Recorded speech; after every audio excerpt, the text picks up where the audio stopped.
Tell me about your website, What the Flicka. What inspired you to set this up? There's a couple things that that kind of were the catalyst for starting What the Flicka, whattheflicka.com.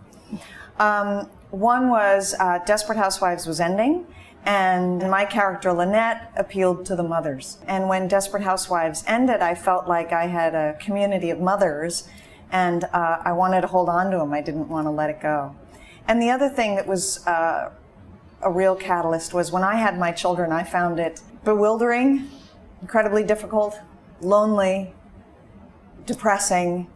I felt like I was in the weeds, and I sort of kept waving going, this is incredibly difficult. Is anyone out there? Does anyone else experience this? And everyone was like, don't you just love motherhood? I love it. So I felt ashamed and embarrassed, because obviously I was a bad mother if I was feeling this way. And I think it spurred me to a sort of activism, which is I kind of wanted to stand up and go, there has to be more room for different experiences in motherhood. I'm not saying that people don't go into it with great equanimity and grace. I just wasn't one of them. And I feel like there's such a thin band of acceptable behavior that I wanted to create a safe, funny, empathetic community where we could, hop up on the virtual kitchen countertop and share experiences, share advice, cry, laugh, and it would all be safe. There was no judgments. How do you find contributors? The voice on your site is very specific. It does have that sort of light tone and honest tone. Well, when we first started, we cast out a big net and just sort of saying, send us things if you're interested. And people that we felt shared our voice, we invited them on. I think we started with about 12 contributors, which was terrifying because Digital Media Management, who's the company that I work with, Luigi Picarazzi and Melody Hernandez, were like, well, you have to write 3 pieces a week. Oh my God. But now we have over 80, and I think what we're looking for is the honest, non-judgmental, somewhat ironic voice of women, and those are our contributors. Having this outlet to write in this community, how does that affect your experience raising your children? That's a great question, and I've never been asked that question. Really? Yeah. I don't feel alone. I feel more acceptance. I feel more relaxed, and I don't feel like a freak. I mean, one of the first pieces I wrote was called Drowning in Motherhood, and my pieces on the site are quite honest and quite raw. And I got emails and comments from Turkey, from Spain, from Sweden, from across the globe, mothers going, me too, I feel that pressure. I feel a community.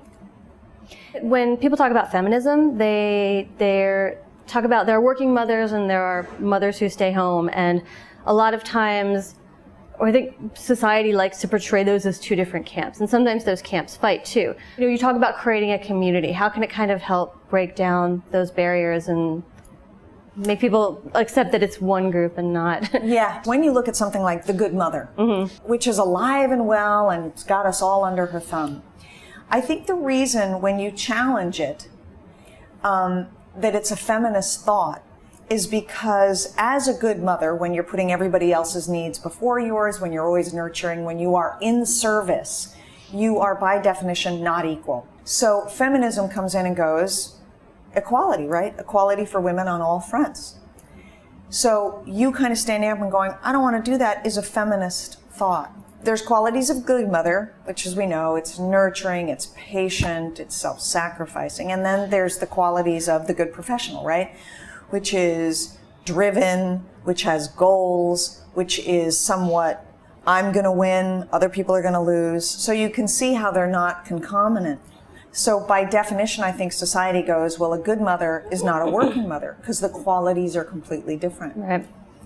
And I have to say, I think even the term working mother, which seems sort of like, this is a great thing, look, the working mother, I think it's sexist, and I think it's debasing, and I think the way you can point that out is by seeing the redundancy and the ridiculousness of the term working father. Right. I mean, you don't say working father. So I would like to get to a point where there's not a working mother, or a stay-at-home mother. There's just a mother. And if you happen to work, you happen to work. And how you break down those barriers is by inquiry. And I think that's the first step in feminism. It's the inquiry into our assumptions, our ingrained assumptions. There's a working mother and there's a stay-at-home mother. Really? Why? And after that inquiry comes activism. And is that part of the goal of What the Flicka? I think so. I mean, the more I work on it and the more my contributors and I sort of develop, I realize one of the things I want us to take on is this icon of the good, perfect mother. I mean, since we've done away with the icon of the perfect woman and the perfect wife, I think it's time to take on this one. It's a really cute name. Can you just explain where the name comes from? What the Flicka? Yeah. I am the 8th kid. I have 7 siblings. I am the 7th girl. And by the time I came along, my mother had run out of family names. It was like, there's 3 Jessies, there's 2 Graces, there's... Really? Oh, yeah.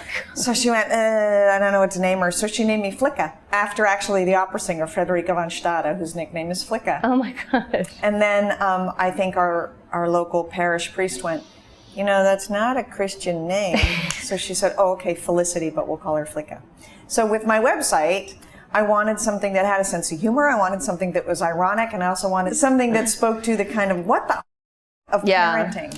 So we came up with What the Flicka.